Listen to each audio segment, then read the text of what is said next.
আজ আমরা আপনাদের এমন কিছু জিনিসের কথা বলবো যা তৈরির সময় উদ্ভাবকরা জানতেন না তারা আসলে কি বানাচ্ছেন।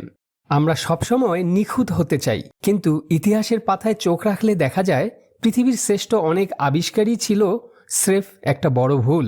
আপনি কি ভাবতে পারেন এক টুকরো পচা ছত্রাক কিংবা $15 একটি ঋণ শোধের চেষ্টা কিভাবে কোটি মানুষের জীবন বাঁচাতে বা সহজ করতে পারে? আজ আমরা এমন 5টি আবিষ্কারের পেছনের গল্প শোনাবো যা স্রেফ অদ্ভুত আইডিয়া থেকে আজকের দিনের অতি প্রয়োজনীয় বস্তুতে পরিণত হয়েছে। চলুন শুরু করি এমন একটি আবিষ্কার দিয়ে যা না থাকলে আজকের চিকিৎসা বিজ্ঞান হয়তো অন্ধকারেই থেকে যেত। 1928 সাল লন্ডনের সেন্ট মেরিস হসপিটালের ল্যাবে কাজ করছিলেন আলেকজান্ডার ফ্লেমিং। ছুটিতে যাওয়ার আগে তিনি কিছু ব্যাকটেরিয়া ভর্তি ডিশ ল্যাবে রেখে যান অপরিষ্কার অবস্থায়। ফিরে এসে তিনি দেখলেন একটি ডিশে অদ্ভুত ধরনের ছত্রাক জন্মেছে এবং সেই ছত্রাকটি আশেপাশের সব ব্যাকটেরিয়াকে মেরে ফেলেছে। ফ্লেমিং একে ফেলে না দিয়ে গভীরভাবে পর্যবেক্ষণ করলেন, আর এভাবেই আবিষ্কৃত হয় পেনিসিলিন, যা ছিল পৃথিবীর প্রথম বিস্ময়কর ঔষধ বা অ্যান্টিবায়োটিক। এই এক ভুলের জন্য আজ পর্যন্ত কোটি কোটি মানুষের প্রাণ বেঁচেছে। কিন্তু চিকিৎসার বাইরে আমাদের নিত্যদিনের ফ্যাশন বা প্রয়োজনের একটি ছোট্ট পিন কিভাবে এলো, এর গল্প আরও বেশি রোমাঞ্চকর।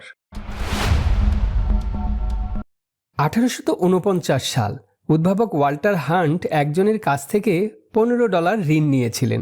ঋণ শোধ করার চাপে অস্থির হয়ে তিনি একটি তামার তার হাতে নিয়ে নাড়াচাড়া করতে শুরু করেন। মাত্র 15 মিনিটের মধ্যে তিনি তারটি এমনভাবে বাঁকালেন যে তাতে একটি স্প্রিং এবং একটি সুরক্ষামূলক মাথা তৈরি হলো। তিনি এর প্যাটেন্ট বিক্রি করেন $400 এবং তার ঋণ শোধ করেন, আর এভাবেই জন্ম নেয় সেফটি পিন। হান্ট হয়তো জানতেন না তার সেই 15 মিনিটের কাজ কয়েকশো বছর ধরে মানুষের কত বড় উপকারে আসবে। পিনের পর এবার চলুন বনের জঙ্গল থেকে আসা একটি জাদুকরী আঠার গল্প শোনা যাক। 1968 সালে বিজ্ঞানী স্পেন্সার সিলভার চেষ্টা করছিলেন এক সুপার স্ট্রং আঠা বানানোর, কিন্তু ফল হলো উল্টো। তিনি এমন এক আঠা বানালেন যা খুব সহজেই উঠে আসে, তবে কোনো দাগ ফেলে রাখে না। তার সহকর্মীরা এটিকে ব্যর্থতা বলে হাসাহাসি করতেন, কিন্তু কয়েক বছর পর তার বন্ধু আর্ট ফ্রাই তার গির্জার গানের বইয়ে বুকমার্ক হিসেবে এটি ব্যবহার করেন। সেখান থেকেই জন্ম নেয় বিশ্ববিখ্যাত পোস্ট ইট নোটস, যা আজ বিশ্বের সবচেয়ে বেশি ব্যবহৃত অফিস সাপ্লাইয়ের একটি।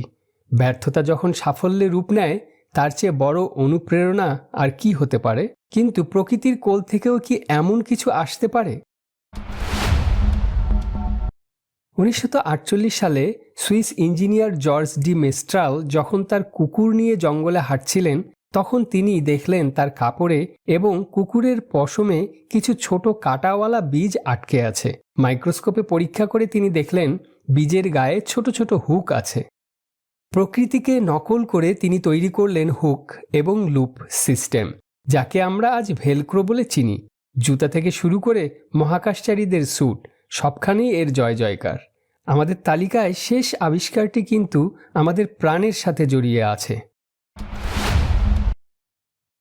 1956 সালে উইলসন গ্রেটব্যাচ হৃদস্পন্দন রেকর্ড করার জন্য একটি যন্ত্র বানাচ্ছিলেন। ভুলবশত তিনি সার্কিটে একটি ভুল সাইজের রেজিস্টার লাগিয়ে দেন। হঠাৎ তিনি দেখলেন যন্ত্রটি মানুষের হার্টবিটের মতো ছন্দময় বৈদ্যুতিক সংকেত দিচ্ছে, আর এভাবেই আবিষ্কৃত হয় ইমপ্ল্যান্টেবল পেসমেকার, যা আজ সারা বিশ্বে লাখ লাখ মানুষের প্রাণ বাঁচিয়ে চলছে। ইতিহাস সাক্ষী দেয় যে জীবনের সবচেয়ে বড় সাফল্যগুলো অনেক সময় বড় বড় ভুল থেকেই আসে। তাই কোনো কিছু পরিকল্পনা মতো না হলে ভেঙে পড়বেন না, হয়তো আপনি নতুন কোনো বিপ্লবের পথেই আছেন। আমাদের চারপাশের এমন আরও কত জিনিসের ইতিহাস আপনাদের অবাক করে কমেন্টে জানান। ভিডিওটি ভালো লাগলে একটি লাইক দিতে পারেন ও বন্ধুদের সাথে শেয়ার করতে পারেন। আর বিজ্ঞানের এমন অজানা জগৎ সম্পর্কে জানতে আমাদের ফলো ও সাবস্ক্রাইব করে রাখুন। দেখা হবে পরের ভিডিওতে। ততক্ষণ পর্যন্ত ভালো থাকুন, কৌতূহলী থাকুন আর সুস্থ থাকুন সবসময়।